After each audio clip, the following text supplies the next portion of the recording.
여러분 안녕하세요. 만나서 반갑습니다. 저번 시간에 이제 빵 반죽에 대해서 방법에 대해서 배웠는데요. 오늘 그 스트레이트법의 다음에 스펀지 도우법이에요.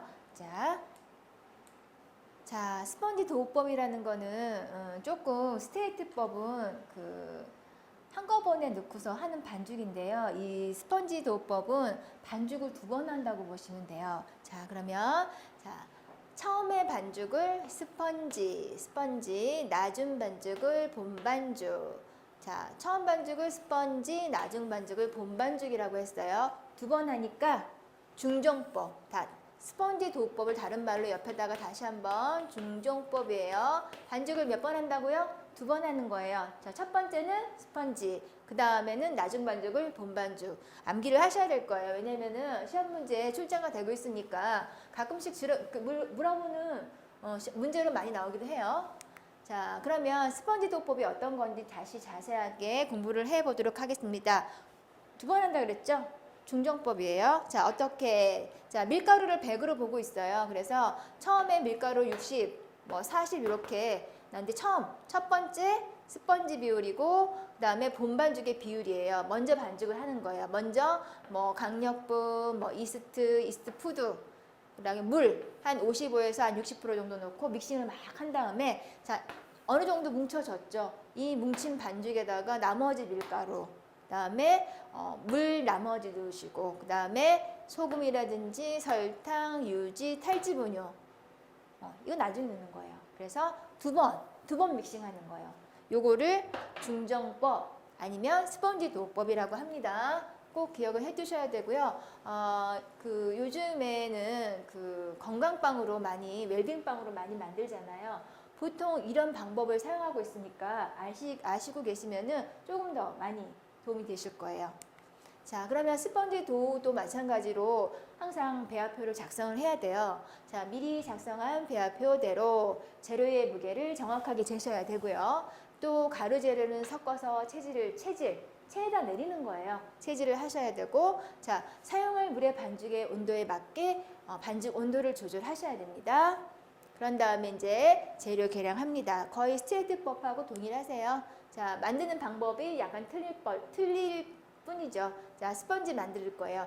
저속에서 한 4분에서 6분 정도. 그런데 이제 첫 번째 스펀지 만들기 반죽의 온도는 우리가 알고 있는 그 스트레이트법의 온도랑 조금 달라요. 두 번 하기 때문에 반죽의 온도가 첫 번째 반죽의 온도는 24도고요. 스펀지 두 번째 반죽할 때 온도는요. 똑같아요. 스트레이트법하고. 근데 이제 시험 문제에서는 요거 많이 물어보세요. 기억을 해두셔야 돼요. 자, 보통 상대 습도는 75에서 80% 정도 되고요. 발효 시간은 조금 3시간에서 5시간 정도 하는데 이것도 상태에 맞춰서 꺼내시면 될 것 같습니다. 자, 스펀지 발효의 완료점. 우리 스트레이트법의 1차 발효점 공부를 하셨고 우리가 정확하게 알고 계셔야 돼요. 요거는 완료점은 스트레이트법보다는 조금 더 부피가 많이 부풀어야 돼요. 보통 요거는 4에서 5배 정도 증가가 하게 되고요. 반죽 중앙에 오목하게 들어가는 드롭이 생길 때 pH가 4.8을 나타낼 때 스펀지 반죽의 온도가 보통 27도라고 보시면 돼요. 28에서 30도를 하는데 보통 27도. 반죽 표면은 유백색에 띄며 피놀이 생긴다. 자, 1단계 혼합 단계까지 만든다. 이렇게 나와 있는데 요 말 그대로 나와요. 자, 이 말 그대로 나오고 우리가 스트레이트법 할 때 어땠어요? 반죽이 넣었죠. 그러면 원래 반죽보다 2에서 3.5배까지예요. 부풀거나 아니면은 밀가루를 손가락에 묻히고 3분의 1 정도 오므라드는 상태 아니면 섬유질 망상이 생겼을 때 그때 꺼내시면 되는데 요 밑에 오늘 배우는 거는 스펀지 발효 완료점입니다. 보통 스트레이트법보다 훨씬 더 잘 부풀었죠. 4에서 5배 정도. 보통 너무 발효를 좀 오래 하다 보니까 안에 자연스럽게 구멍이 생겨 있고요. 이거를 드롭 현상이라고 합니다. 또 pH, 수소 이온 농도가 4.8, 요거는 재보셔야 되는 거고요. 이제 온도계 꽂아 보면은 보통 28에서 30도. 그리고 반죽 표면은 유백색을 띠고 피놀이 생깁니다. 자, 기억을 하시면 문제를 맞추실 수 있으시고요.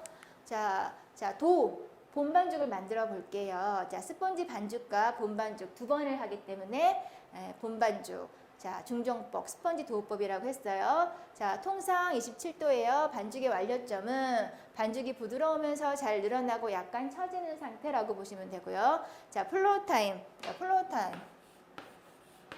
자, 반죽할 때 파괴된 글루텐을 다시 재결합시키기 위해서 보통 10분에서 40분 정도 발효를 하는데요. 스트레이트법하고 달라요. 조금 더 한 단계 쉬는 시간을 더 들어가 있어요. 스펀지 도우법에서만 플로우 타임 시간을 줍니다. 기억하세요. 자, 플로우 타임이 길어지는 경우에요. 자, 본반죽 시간이 길어지거나 아니면 스펀지에 사용하는 밀가루 양이 적어지거나 본반죽의 온도가 낮거나 또 사용하는 밀가루 단백질의 양과 질이 좋거나 그리고 본반죽 상태에 처지는 정도가 크거나입니다. 기억을 하시면 기억을 하시면 문제 푸시는데 도움이 되실 거예요. 자, 분할 똑같아요. 스트레이트법하고. 자, 덧가루나 오일은 되도록 적게 사용해야 되며 발효가 계속 진행되지 않도록 몇 분 내에 20분 내에 분할을 완료하셔야 되고요. 자, 분할이 끝나면 뭐 어떻게 돼요? 둥글리기로 넘어가셔야 돼요. 자, 표면을 매끄럽게 하고 글루텐을 정리하고 발효 중에 생성되는 기포를 제거를 하셔야 됩니다. 자, 중간 발효 쉬는 거를 주는 거예요. 잠깐 쉬게끔 내버려 둬야 돼요. 그냥 쉬지 않고 성형으로 넘어가잖아요. 그러면 성형이 잘 나오지 않아요. 그래서 꼭 쉬는 시간을 주셔야 됩니다. 상대 습도 75%, 온도는 28에서 29도 되는 조건에서 15에서 25분 정도 불리시면 되고요. 정형은 다른 말로 성형이라고 했습니다.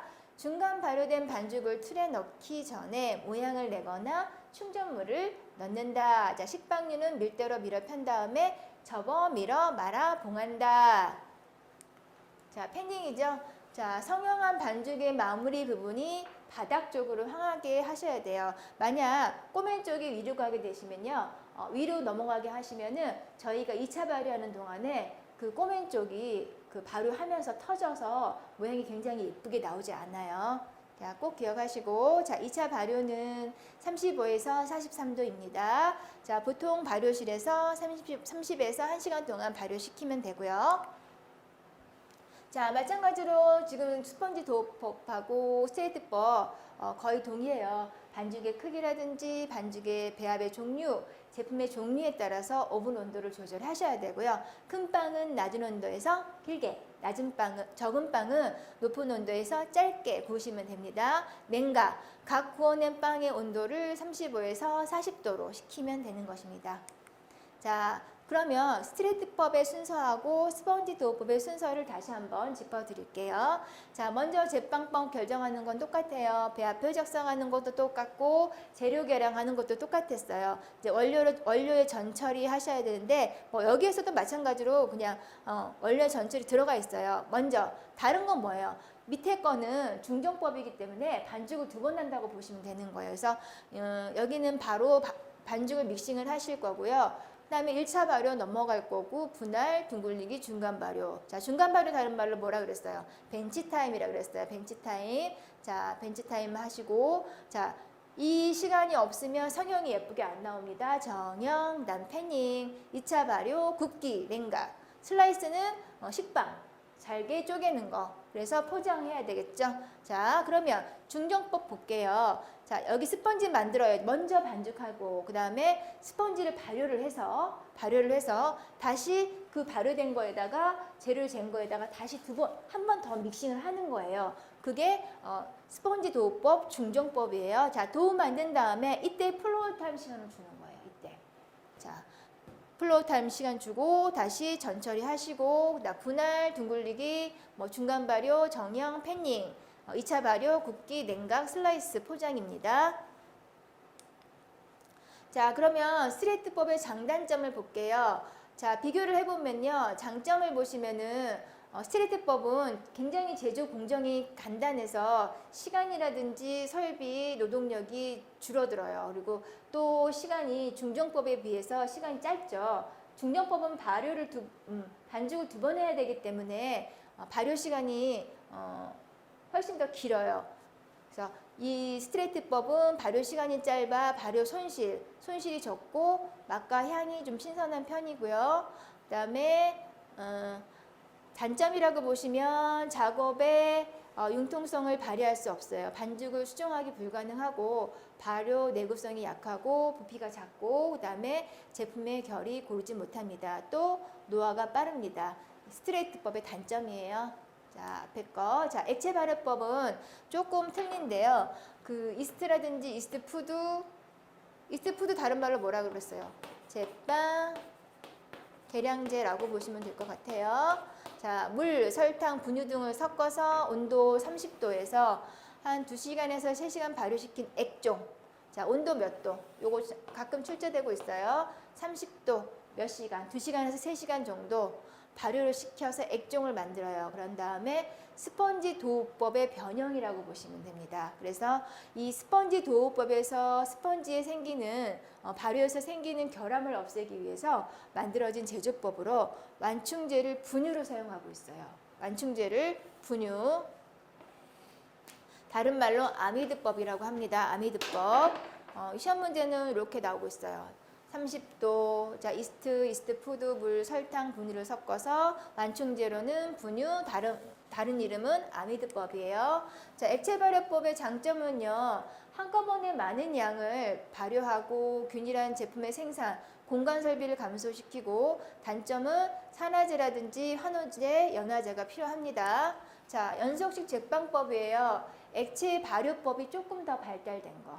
조금 더 발달된 공정으로 자동으로 진행되고요. 기계적인 설비를 사용해서 적은 인원으로도 많은 빵을 만들 수 있는 방법이 연속식 제빵법인데요.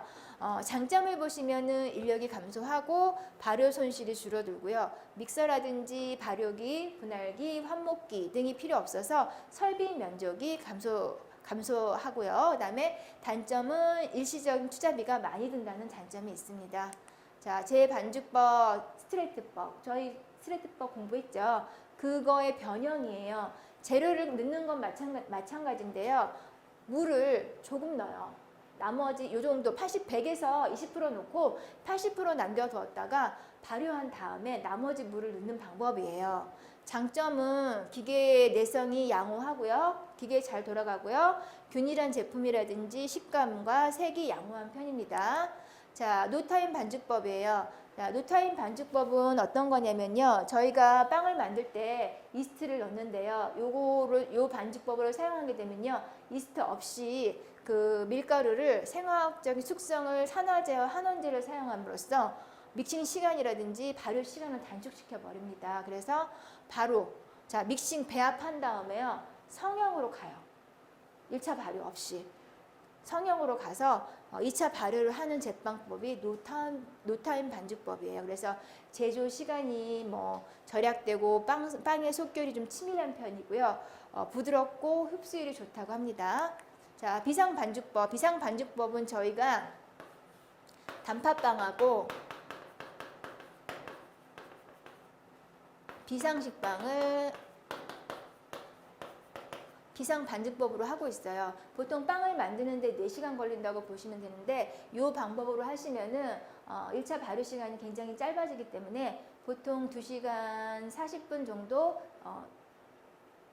40분 정도에 빵 만드는 게 끝나요. 그래서 1시간 정도 일찍 끝난다고 보시면 될 것 같은데요.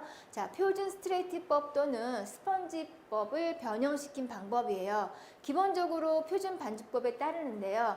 표준 반죽보다 중요한 거예요. 반죽 시간을 늘리고 발효식 속도를 촉진을 시켜요. 반죽 시간을 늘리고 반죽 온도를 늘리면요. 발효 속도가 빨라집니다. 그래서 전체 공정 시간이 줄임으로써 짧은 시간 안에 제품을 만들어내는 방법이에요. 자, 이거는 언제 사용하느냐?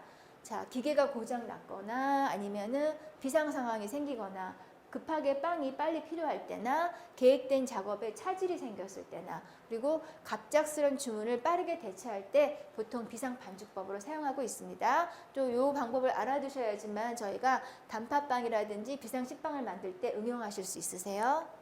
자, 그러면 비상 반죽법으로 만들 때 꼭 필요한 사항이에요. 자, 꼭 필요한 사항이 뭐냐면은 우리가 빨리 반죽을 해서 발효를 시켜야 되잖아요. 그래서 이스트 사용량이 몇 배? 2배예요. 2배. 그리고 이제 물 사용량, 물이 있어야지 빨리 발효가 될 거 아니에요. 1% 물 사용량을 1% 줄이셔야 돼요. 1% 활성을 높이기 위해서는 1% 줄이셔야 되고요.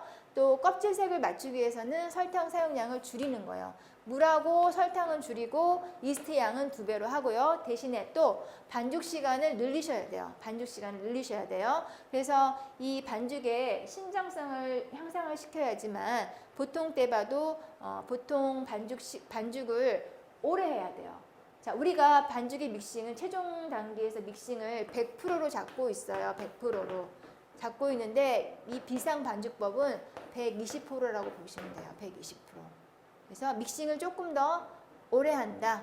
100%보다 조금 더 오래 하는 거예요. 조금 더 오래 하시면은 빵 반죽이 다 반죽이 다 끊어져 버리는 파괴 단계이기 때문에 120%까지 믹싱 하시면 돼요. 자, 필수적인 조치사항 여러분들 꼭 알고 가셔야 되는데 그 레시피를 보시면은요. 스트레이트법도 비상 반죽법으로 여러분들께서 바꾸실 수 있으세요. 자, 이스트 2배 넣고 자, 프로스 물이라든지 설탕을 1% 줄이시고 자, 반죽의 온도는 보통 30도로 맞추시고 그러면 여러분들께서 알고 계신 스트레이트법을 비상법으로 바꾸실 수 있다는 거죠. 자, 공정 시간을 단축하기 위해서 1차 발효 시간을 줄인다. 비상 스트레이트법에서는 보통 우리가 1차 발효 시간을 50분에서 1시간 하는데 믹싱 시간도 오래 하고 반죽의 온도도 높고 자, 물도 줄이고 설탕도 줄여서 보통 15에서 30분 정도 하시면 돼요. 15에서 30분입니다. 자, 필수적인 조치사항은 여러분들 그 암기를 하시는 이유가 시험 문제에도 자주 출제되고 있어요. 그래서 꼭 알고 계셔야 됩니다. 자, 선택적인 조치사항이에요. 자, 선택할 수 있는 거예요. 내가 비상법으로 바꿀 때 이 부분은 좀 바꾸고 싶다. 선택하는 거. 선택입니다. 자, 이스트 활동의 소금량을 1.75 줄이고 완충제 역할하는 분유도 1% 줄이고 자, 이스트 사용량이 많아서 이스트 푸드의 사용량을 늘리셔야 되고요. pH를 낮추기 위해서 식초나 젖산 등을 어느 정도 조금 더 0.2에서 0.75% 사용할 수 있습니다. 또 L-시스테인 환원제를 20에서 25 ppm을 사용을 해서요. 글루텐을 약화시키는 거예요. 그래서 반죽의 기계 내성을 좋게 하고 가스 보유력을 향상시킬 수 있으세요. 자, 그러면은 제가 아까 말씀드렸잖아요. 표준 스트레이트법을 가지고 비상 스트레이트법을 바꾸실 수 있다고요. 자, 100. 자, 물하고 뭘 줄일 수 있어요? 프로스예요. 이건 다 프로스. 자, 물하고 설탕. 자, 물하고 설탕 63을 64. 자, 네, 설탕 5에서 4 이렇게 나와 있네요. 줄이셔야 되고요. 자, 그러면 그 찰리우드법으로 갈게요. 초고속 반죽법으로 찰리우드법이라는 거는요. 초고속 반죽법이에요. 그래서 기계의 힘을 빌어서 발효를 시키는 방법이에요. 발효 시간이 줄어드는 대신에 제품의 풍미가 떨어지는 단점이 있습니다. 자, 냉동 반죽법은 시험 문제 잘 나오고 있어요. 자, 잘 나오고 있어요. 영하 25도에서 18도에서 냉동해서 이건 문제 나오고 있으니까 자주 출제되고 있어요. 그래서 바로 냉동 저장을 해서 이스트가 막 활발하게 움직일 수 있는 거를 억제를 시킵니다. 그래서 필요할 때마다 꺼내쓸 수 있는 장점이 있어요. 자, 요거는 이 영하 40도로 급속 냉동시키는 이유는요. 수분이 얼면서 팽창을 해서 이스트가 사멸하거나 글루텐의 파괴를 막기 위해서 하는 거고요. 냉해, 어는 걸 막기 위해서 수분을 줄이고 설탕이라든지 유지, 계란을 많이 넣습니다. 그래서 보통 단과자 식빵을 만들 때 이 방법을 많이 사용하고 있고요. 바게트 같이 그 아무 맛 없는 그 저율 배합보다는 단과자빵 같은 고율 배합에 설탕이 많이 들어간 걸 사용하면 적정하고요. 적합하고요. 이것을 이제 꺼내서 완만하게 해동하는 얼려져 있던 거를 서서히 해동을 시켜야 돼요. 서서히 해동하는 거를 완만 해동이라고 하는데요. 반죽 전체의 균일한 발효 상태를 유도를 해서 발효가 잘 돼서 오븐에서 잘 구워지게 하기 위함입니다. 자, 급속 냉동 시 수분의 노화 속도가 지연됩니다. 그래서 빵 반죽 속에 얼음 결정이 작아져서 반죽의 글루텐과 이스트의 냉해를 어느 정도 피할 수가 있고요. 냉해를 막기 위해서 수분을 줄이고 설탕이라든지 유지, 계란을 많이 넣으시면 돼요.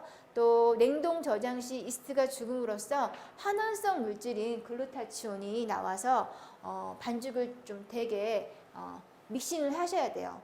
그리고 당과자빵 같은 아까도 말씀드렸지만 고율 배합에 적합한 반죽법이 냉동 반죽법이에요.